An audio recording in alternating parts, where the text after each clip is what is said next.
കിളികൊല്ലൂരിൽ കാണാതായ +2 വിദ്യാർത്ഥിനിയെ മരിച്ച നിലയിൽ കണ്ടെത്തിയ സംഭവമാണ് പോലീസ് പട്രോൾ ഇനി പരിശോധിക്കുന്നത്. കിളികൊല്ലൂർ സ്വദേശിനി നന്ദ സുരേഷ് പിറന്നാൾ ദിനത്തിൽ കൂട്ടുകാരിയുടെ വീട്ടിൽ പോയതായിരുന്നു. രാത്രിയായിട്ടും മകളെ കാണാതായതോടെ വീട്ടുകാർ പോലീസ് സ്റ്റേഷനിൽ പരാതി നൽകി. ഒടുവിൽ ആ പെൺകുട്ടിയെ വീടിന് സമീപത്തെ റെയിൽവേ ട്രാക്കിനോട് ചേർന്ന ഓടയിൽ മരിച്ച നിലയിൽ കണ്ടെത്തുന്നു. സംഭവത്തിൽ പോലീസ് അസ്വാഭാവിക മരണത്തിന് കേസെടുത്ത് അന്വേഷണം തുടങ്ങി. ചതുപ്പ് നിറഞ്ഞ കുഴിയിൽ അബദ്ധത്തിൽ വീണതാകാമെന്നാണ് നിഗമനമെങ്കിലും മറ്റെന്തെങ്കിലും ദുരൂഹത ഉണ്ടോ എന്നും പോലീസ് പരിശോധിക്കുന്നുണ്ട്.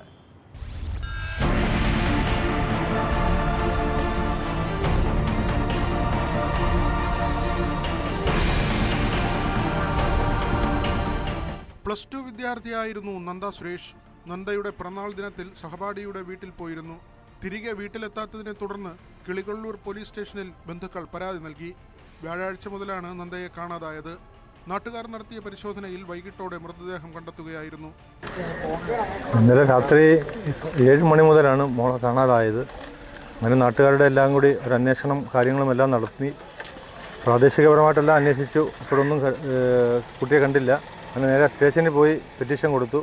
അങ്ങനെ പോലീസുകാരും നാട്ടുകാരും എല്ലാം കൂടി തിരച്ചിൽ നടത്തി. കുട്ടികളുടെ കൂട്ടുകാരുടെ വീടുകളിലും എല്ലാം വിളിച്ച് ചോദിച്ചു.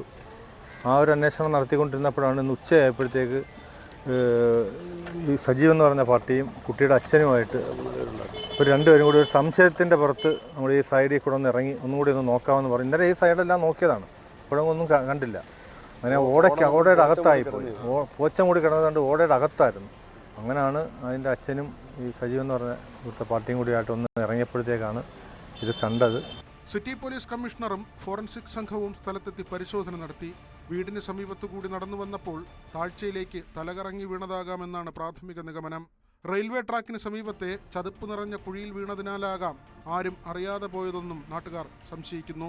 കുറച്ചു ദൂരം വന്നപ്പോഴാണ് ആ ഓടയ്ക്കകത്ത് എനിക്ക് എന്തോ കിടക്കുന്ന പോലെ തോന്നി. അടുത്തപ്പോഴാണ് കുട്ടിയുടെ ബോഡിയാണെന്ന് മനസ്സിലായതും പിന്നെ അവരെ വിളിച്ച് അദ്ദേഹത്തിനെ അങ്ങ് പിടിച്ച് മുകളിലോട്ട് കയറ്റുക എന്നുള്ളതായിരുന്നു ആദ്യത്തെ ചടങ്ങ്. ആ സമയത്ത് സിഗ്നൽ വീണ് ട്രെയിൻ വരാനുള്ള സമയമായി. അങ്ങനെ കുട്ടിയെ അദ്ദേഹത്തിനെ മേളിൽ കയറ്റിയിട്ട് സുഹൃത്തുക്കളെ വിളിച്ച് താഴെ ഇറക്കി കൺഫേം ചെയ്യുകയായിരുന്നു. വെള്ളത്തിൽ വീണ നിലയിൽ ചെവിയിലൂടെ ബ്ലഡ് ഇങ്ങനെ നമുക്ക് കാണാമായിരുന്നു. അപ്പോൾ കയ്യിലൊരു കുറച്ച് പുല്ലൊക്കെ പിടിച്ചിട്ട് ഇങ്ങനെ ചരിഞ്ഞ് കിടക്കുന്ന ഒരു രീതിയിലാണ് കിടന്നിരുന്നത്.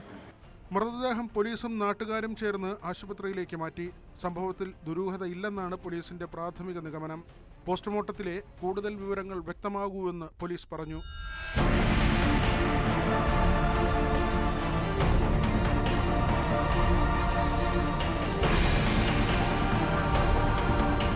ന്യൂസ് 18 കൊട്ടാരക്കര.